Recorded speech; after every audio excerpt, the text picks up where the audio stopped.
नमस्कार, मैं प्रियंका। आप देख रहे हैं 4 PM। उम्मीद तो की जा रही थी कि सीजीआई चंद्रचूड़ रिटायरमेंट से पहले जिस ईवीएम पर करोड़ों लोगों को भरोसा नहीं है, उस ईवीएम को बंद कर देंगे। लेकिन सीजीआई चंद्रचूड़ ने राम मंदिर के फैसले को लेकर ऐसा बयान दे दिया है कि सबकी उम्मीदों पर पानी फिर गया है। आपको बता दें, सीजीआई चंद्रचूड़ 10 नवंबर को रिटायर होने वाले हैं और रिटायरमेंट के ठीक पहले उनके लगातार कई ऐसे बयान निकलकर सामने आए हैं कि बवाल खड़ा हो गया है।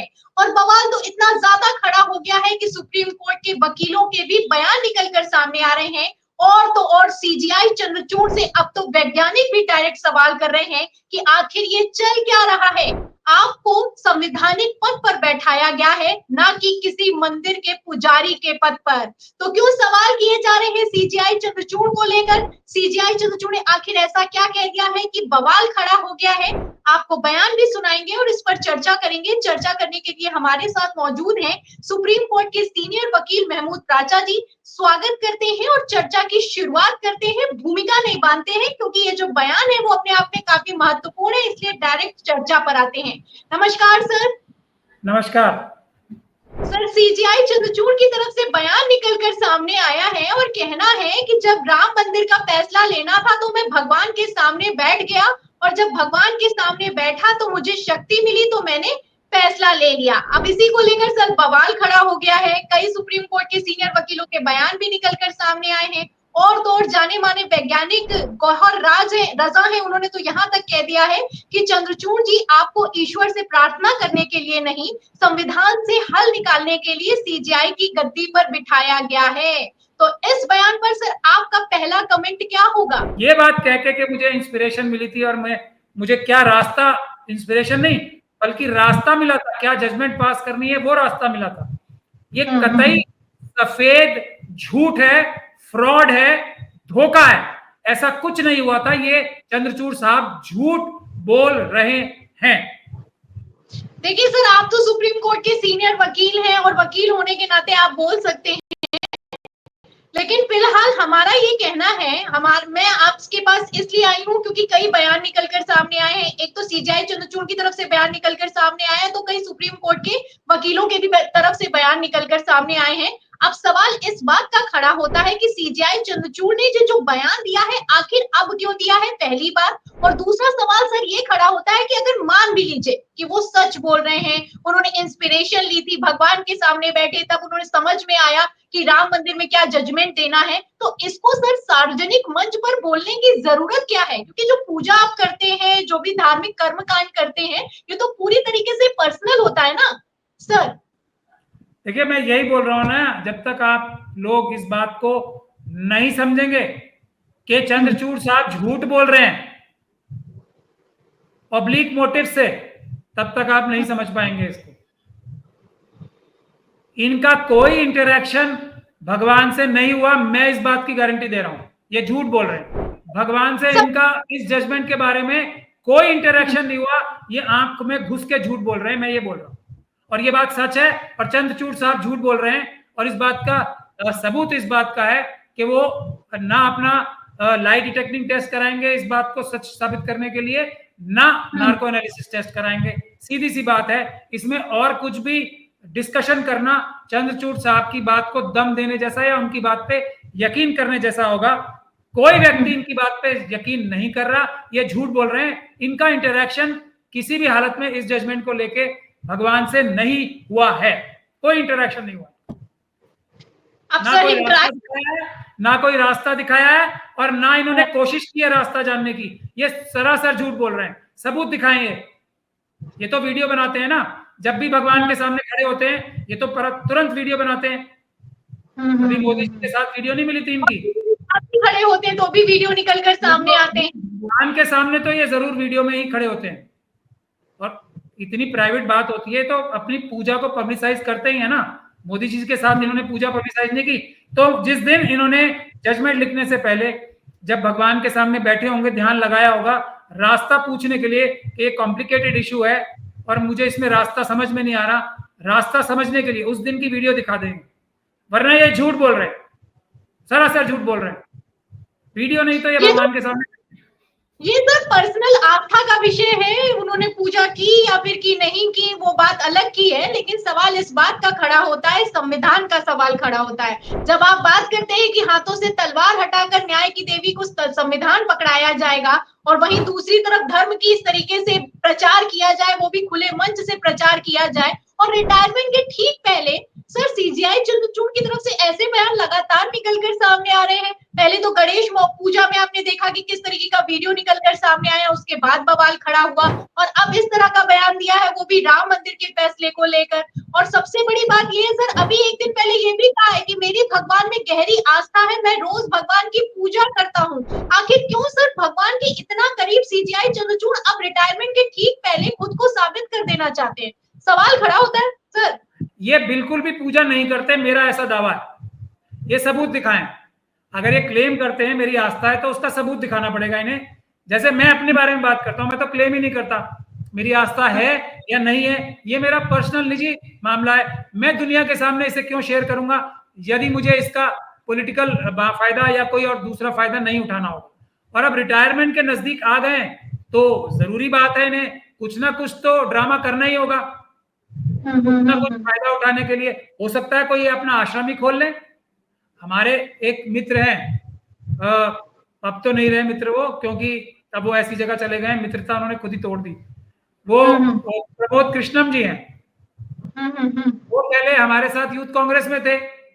फिर उन्हें लगा कि ये कांग्रेस में तो कुछ उनको पद नहीं मिल पा रहा और उनकी कहीं एडजस्टमेंट नहीं हो पा रही, तो उन्होंने एक लाइन चेंज की अपनी। उसी प्रकार से अब सीजीआई साहब भी हो सकता है आश्रम खोल लें, तो अब आश्रम खोलेंगे तो बताना तो पड़ेगा कि मेरी भगवान में आस्था है। अगर भगवान में आस्था होती तो उसका प्रदर्शन कम से कम करते हैं। जिन लोगों की सच में आस्था होती है ना, वो बताते नहीं है। अब इन्हें क्यों याद आया भाई? इन्हें कौन मना कर रहा था? पहले दिन से बताते, जब ये हाई कोर्ट में जज बने थे पहले दिन, तब बताते मेरी आस्था है। जब इन्होंने अप्लाई किया था जजशिप के लिए, तब क्या अपने एप्लीकेशन में लिखा था ये? तब तो ये लिखा होगा मेरी संविधान में आस्था है।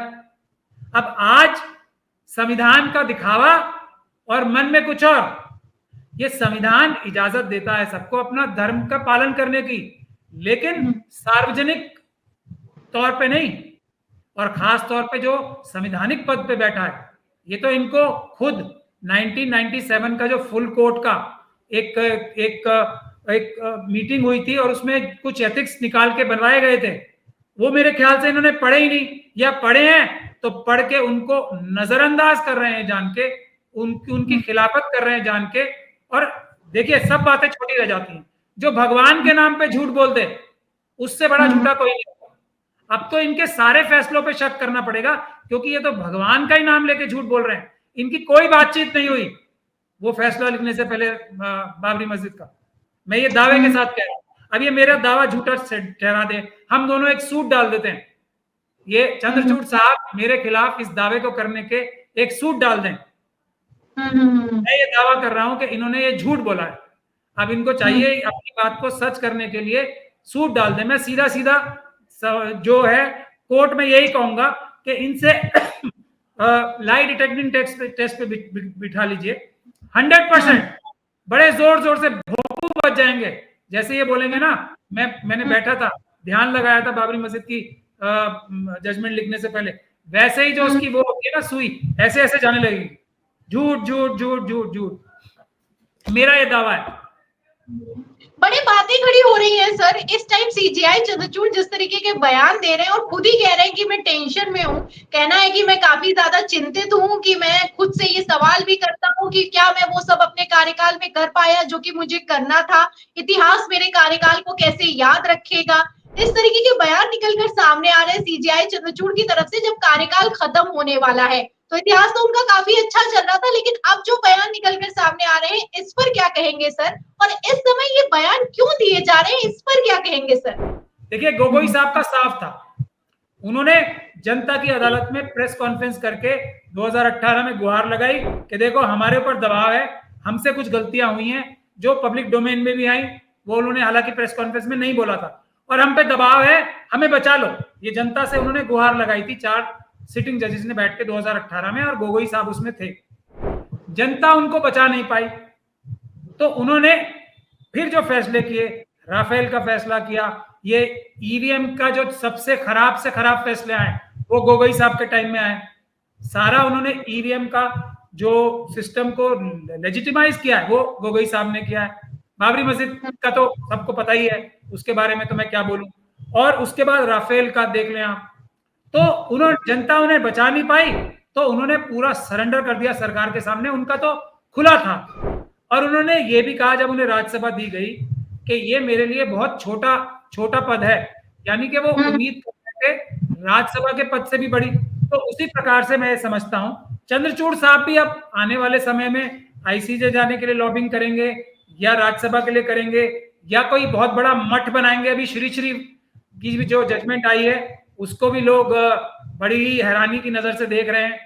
तो या कोई ये श्री जी के साथ मिलके मठ बनाएंगे कोई, तो ये क्या करेंगे ये तो आने वाले समय में, अभी तो कुछ ही दिन बाकी हैं, 15-20 दिन बाकी हैं, पता लग जाएगा। लेकिन डायरेक्शन यही होगा, ऐसी मेरी प्रेडिक्शन है कि ये कोई ना कोई ऐसा मलाईदार पद इनको जरूर मिले।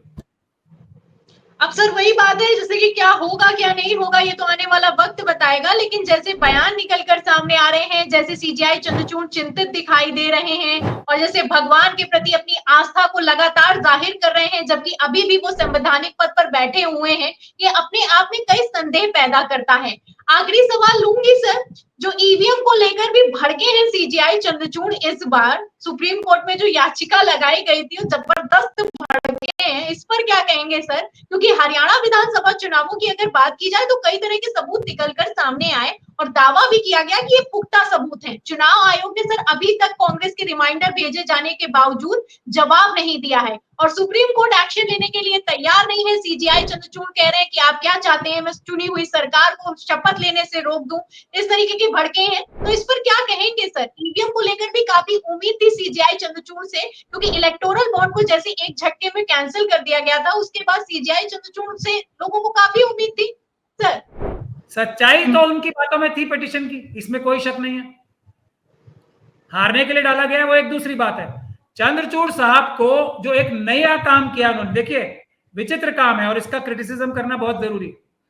उन्होंने मेंशनिंग के टाइम पे, अभी उनके सामने पिटीशन नहीं थी, मेंशनिंग के टाइम पे ही मेंशनिंग अलाउ की पिटीशन उन्होंने देखी नहीं है और डिसमिस कर दी। ऐसा उचित है क्या करना?